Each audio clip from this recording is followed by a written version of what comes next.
When, to the sessions of sweet silent thought, I summon up remembrance of things past, I sigh the lack of many a thing I sought, and with old woes new wail my dear time's waste.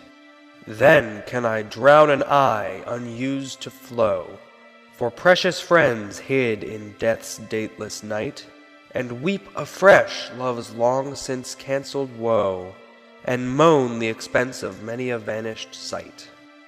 Then can I grieve at grievances foregone, and heavily from woe to woe tell o'er the sad account of fore bemoaned moan, which I new pay as if not paid before.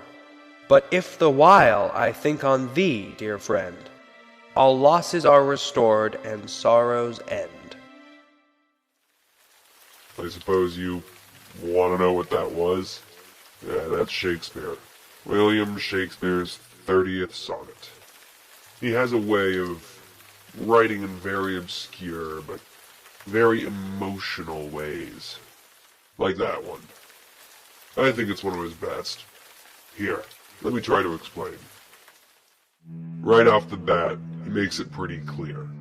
The speaker, not Shakespeare necessarily, in this case, is alone. Completely isolated. And he's looking back on his life and thinking, what did I do right? Not what did I do wrong, but what did I do right? He sees himself as alone in the world. And as he looks back, he's slipping back into memories of things long gone, illustrated well by Shakespeare in his alliteration, Sessions of Sweet Silent Thought, slipping back into that serene memory of things long past, although to the man they feel as if they just occurred.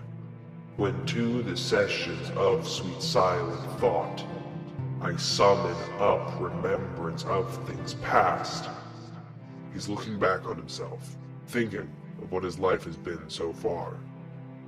He finishes off the first quatrain by mourning the things he never achieved.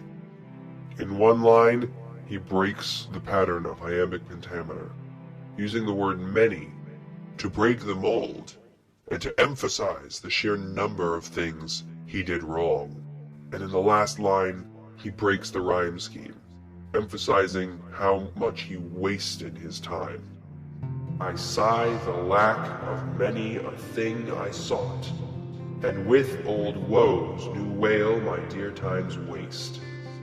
He then continues by saying, then can I drown an eye unused to flow, for precious friends hid in death's dateless night. He cries for the many friends he has lost, the many friends who died, and he cries for the first time in a long time, as he describes by saying that his eye is unused to flow. In addition to these friends that he has lost, he has also lost a love from long ago. In line 7, he illustrates the fact that he missed an opportunity. He was in love, but he let that slip through his fingers. And weep afresh love's long since cancelled woe. Wrapping up this second quatrain, this lonely creature summarizes his misery. And moan the expense of many a vanished sight. And you'll see again, he breaks the iambic pentameter.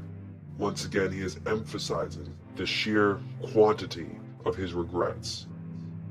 He repeats the word he uses to open the second quatrain as he begins the third, and he continues mourning his past as well.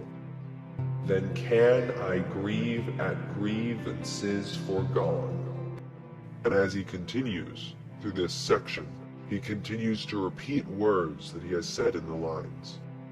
And heavily from woe to woe tell o'er the sad account of fore bemoaned moan, which I new pay as if not paid before. With this he is emphasizing that he is feeling what he has felt before, now, just as potently as he did the first time. But here he stops short.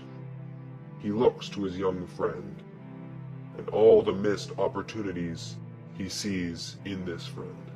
In youth, he sees new hope, hope for a future of success, hope for a person who may truly succeed. But if the while I think on thee, dear friend, all losses are restored and sorrows end. Here the speaker has turned to his friend to remind him of the seemingly infinite potential youth holds. The lonely man has wasted his time and warns his friend against making these same mistakes.